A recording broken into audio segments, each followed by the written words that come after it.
Hello everyone, ডাউৰিয়া বতৰ গতিকে আজি এটা চিকেনৰ একদম টেস্টি চিকেন মানে ৰেচিপি আপোনালোকলৈ বুলি আগবঢ়াইছো হেকলৈকে চাব দেই ৰেচিপিটো কেনেকুৱা লাগিছে হেকত জনাবলৈ নাপাহৰিব চাই পিনি আৰু এবাৰ কিন্তু ট্ৰাই কৰি চাব দেই এনে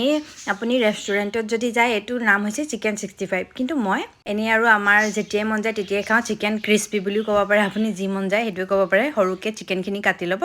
তাতে মই এড কৰি যোৱা এই মছলাখিনি যিকোনো মছলা আপোনালোকৰ ঘৰত থকা দিব পাৰে ৰসুন আদাৰ পেষ্ট দিব তাতে দৈ অকণমান দিব আৰু হেকত এটা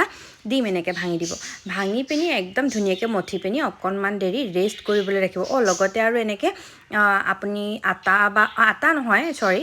লগতে আপুনি বেসন এচামুচ আৰু পিঠাগুৰি এচামুচ দিব তাতে খুব ধুনীয়া ক্ৰিস্পি হয় বহুত ধুনীয়া হয় বহুত টেস্টি হয় আৰু যদি থাকে ফুড কালাৰ নহলে বা আপোনালোকে কাশ্মীৰী ৰেড চিলি পাউডাৰ যেটো হেতু কালাৰ ধৰে হেতু দিব পাৰে আৰু নেমু অকণ চেপি দিব চাব আৰু চাট মছলা দিবলৈ নাপাহৰিব কিন্তু এই মছলাবিলাকৰ ভিতৰত মছলা দিব গৰম মছলা চাট মছলা আৰু আপোনালোকে দিব পাৰে তন্দুৰী চিকেনৰ মছলা যদি থাকে হেতু দিব পাৰে আৰু বৰ বিশেষ মছলাৰ কোনো প্ৰয়োজন নাই জিৰা পাউডাৰ অকণমান দিলে আৰু ভাল হয় তাৰ পিছত আৰু কি গৰম তেলত ধুনীয়াকৈ একদম এনেকৈ হেকিব মানে ৰঙাকৈ ফ্ৰাই কৰিব আৰু একদম ধুনীয়াকৈ টিস্যু পেপাৰ এখনত কাঢ়ি ল'ব ইয়া যেনেকৈ মই কৰি গৈছো দেখিছে নহয় ডিম এটা দিবই কিন্তু ডিম দিলে বহুত ধুনীয়া সোৱাদ হয় আৰু ইয়া দেখিছে না একদম ৰঙা ৰঙা টেস্টি চিকেন ৰেডি তাৰ পিছত আৰু এখন কেৰাহীত মই তেল অকণমান আৰু মই ইয়াত দিছো নৰসিংহৰ পাত আৰু ৰসুন আদাৰ পেষ্ট অকণমান আৰু জলকীয়া আপোনালোকে সোৱাদ অনুসৰি দিব পাৰে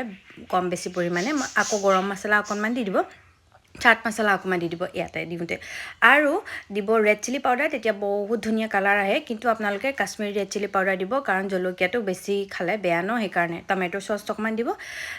3 চামুচ 4 চামুচমান টমেটো চচ দি পিনি ধুনীয়াকৈ এইখিনি ফুটিবলৈ দিব আৰু তাৰ পিছত কি কৰিব আৰু আমাৰ ফ্ৰাই হৈ থকা চিকেনখিনি ইয়াতে দি ধুনীয়াকৈ মিক্স কৰিব আৰু মিক্স কৰি পিনি একদম যেতিয়া হৈ যাব ধুনীয়াকৈ লাগি যাব চিকেনটোত তাপা নমাই থৈ দিব আৰু ওপৰত দি দিব আমাৰ বগা তিল অলপ যিখিনি ফুটাই লৈছিলো মই সেই বগা তিল অলপ দি দিব আৰু গৰমে গৰমে খাই দিয়ক চাহৰ লগত একদম কিহৰ লগত খাব মন যায় আপোনালোকৰ কথা চাহৰ লগত খাওক এনেই খাওক ঠাণ্ডা দিনৰ সোৱাদ লওক বাকি আজিৰ ভিডিঅ'টো ইমানখিনিতে সামৰণি মাৰিছো নতুন এটা ভিডিঅ'ত পুনৰ লগ পাম